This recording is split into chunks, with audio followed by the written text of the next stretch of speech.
In this video, I'm going to share with you my settings for some quick fire spark effects, show you how to make them, and how to save them in your version of Photoshop to pull up and apply to your own brushes later. So if that's something that you're interested in, keep watching.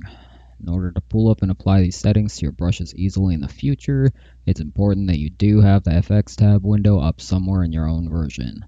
You can easily toggle it on by navigating to the top menu bar and going over to the drop-down menu titled Window. Looking through the list, you'll find one titled Styles. That's what you need to have ticked on for it to appear on your sidebar. When present, it's going to be this tab here that says FX. This is where you're going to save this effect and where we're going to choose it to apply it to our brushes later. Now, since this is an effect I've already made, I'm just going to create a new layer and use something from my debris and effects brush list to load it to give you an example of what it's going to look like when it's done.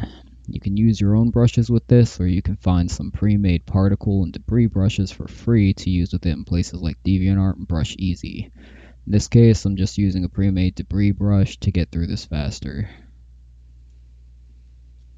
Now that I have the base down, I want to apply the effect to it, and I can easily do that by clicking on the Effects menu tab and scrolling down and selecting the one I have saved as Fire Sparks. Now I've got some quick and easy fire sparks in my piece in just a few clicks. Now let's open this up. In order for you to save and use it, I want you to create a new layer. Double click on the empty gray area of this layer to prompt your Layers Effects menu. Yours will probably load with a lot more effects than mine. This is normal. I just have mine set to hide unused effects from the list, so that's why it's only loading with the ones being used for this effect.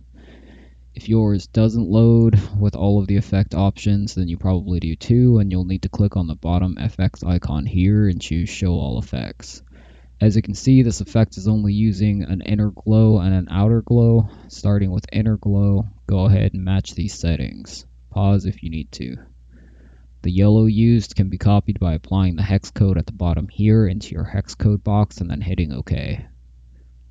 Next, go down to outer glow. Same thing, go ahead and copy the settings you see on screen. Here's the hex code for the red-orange. Once you're done copying these, go over to the new style button on the right here and click it. Make sure layer effect and include layer blending options is ticked. Name this JaeHaruArt Quick Fire Sparks or just Fire Sparks or whatever and hit OK. Now when you open up your effects menu, this should be at the bottom of your list to apply anytime you need to make fire sparks. If you merge this effect down, it'll keep all its active effects, which in this case is 2 linear dodge effects with different colors and a normal effect per the layer mode. But if you rasterize this layer, it'll lose some of these effects and apply itself based off of the primary effect that your layer blend mode is on. So if you're rasterizing this, switch your blend mode to vivid light or linear light afterwards to return the glow. Lastly, since we saved these effects with yellow and orange colors, if you would like to change the colors and have blue or purple sparks for example, you'll need to go into your Layers Effects menu, the same one that we set this effect up in and saved it in, and change the colors in the color boxes in that menu for it to apply. Don't worry if you do this or tweak this, the changes aren't saved over this effect, so you can change it or tweak it as much as you want after applying it without worrying about ruining the original effect.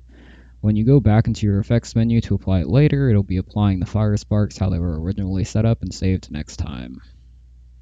Quick effects and the Layers Effects menu are some of the coolest overlooked tools Photoshop has to offer in my opinion when it comes to digital painting, and I have quite a few custom effects made that make painting a lot easier. I'm probably going to make a couple more videos going over some other really convenient effects to have on hand, like one for water in the future, but I don't know when yet. Anyway, that's it for this one. Enjoy the effect, and I'll catch you later.